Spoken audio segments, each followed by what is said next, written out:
Stop believing that intelligence is genetic, please. I just recently saw this viral post where someone was ranking the different ways to be able to get a higher IQ, and they were doing it in the iceberg meme template. And at the very bottom, or the secret to greater IQ, there was lobotomies, and the Bible, and testosterone. Some of the stupidest things I've ever seen in my entire life. And if this dude is putting all of these as the secret to intelligence, he definitely has a lobotomy. But that got me thinking, how much of our intelligence actually is genetic? It turns out that figuring this out is kind of a losing battle because intelligence can be subjective.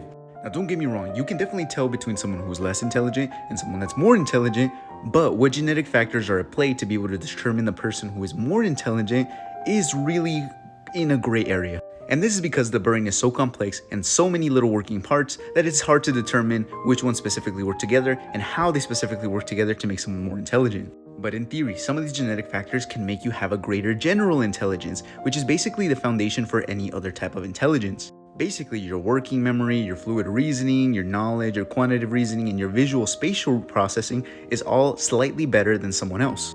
And this could be through genetics alone.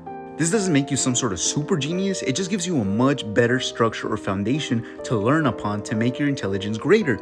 And it does so by making things easier to learn. So if you have a greater general intelligence, you're generally going to be smarter because everything will come a little bit easier to you. But these genetic factors are less important than other things that we can actually control.